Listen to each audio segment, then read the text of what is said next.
So Chris, I've got my new codec. How do I control it?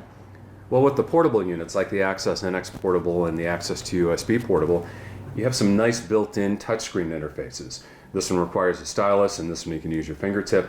And this is where you can actually make connections and configuration changes. But in terms of like the bric-link codec or the Access rack mounts, that's going to require a different interface, like a web browser or something else. So what's the most basic solution that you have for controlling one of the rack-mounted codecs?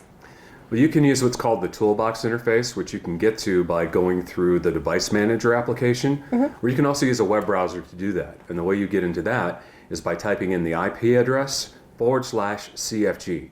That's going to bring you to a splash screen where you type in the username and password. You're probably going to want to remember to change the default password from Comrex into something that's memorable to you. But once you've done that, you can get into the toolbox interface, which is a really light, fast interface, which is text-based.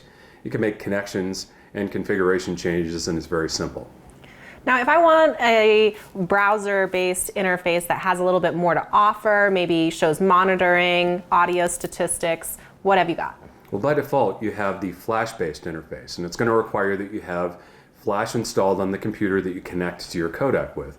And basically, you log in by typing the IP address into a web browser, and that gives you your connections tab, statistics monitoring. It gives you the ability to change profiles and other connection settings. But it's a very nice graphical interface that gives you a lot of information about your codec. So one thing I've heard from a lot of customers is that they're concerned about Flash. Do you have any solutions that don't require Flash to be installed on a computer?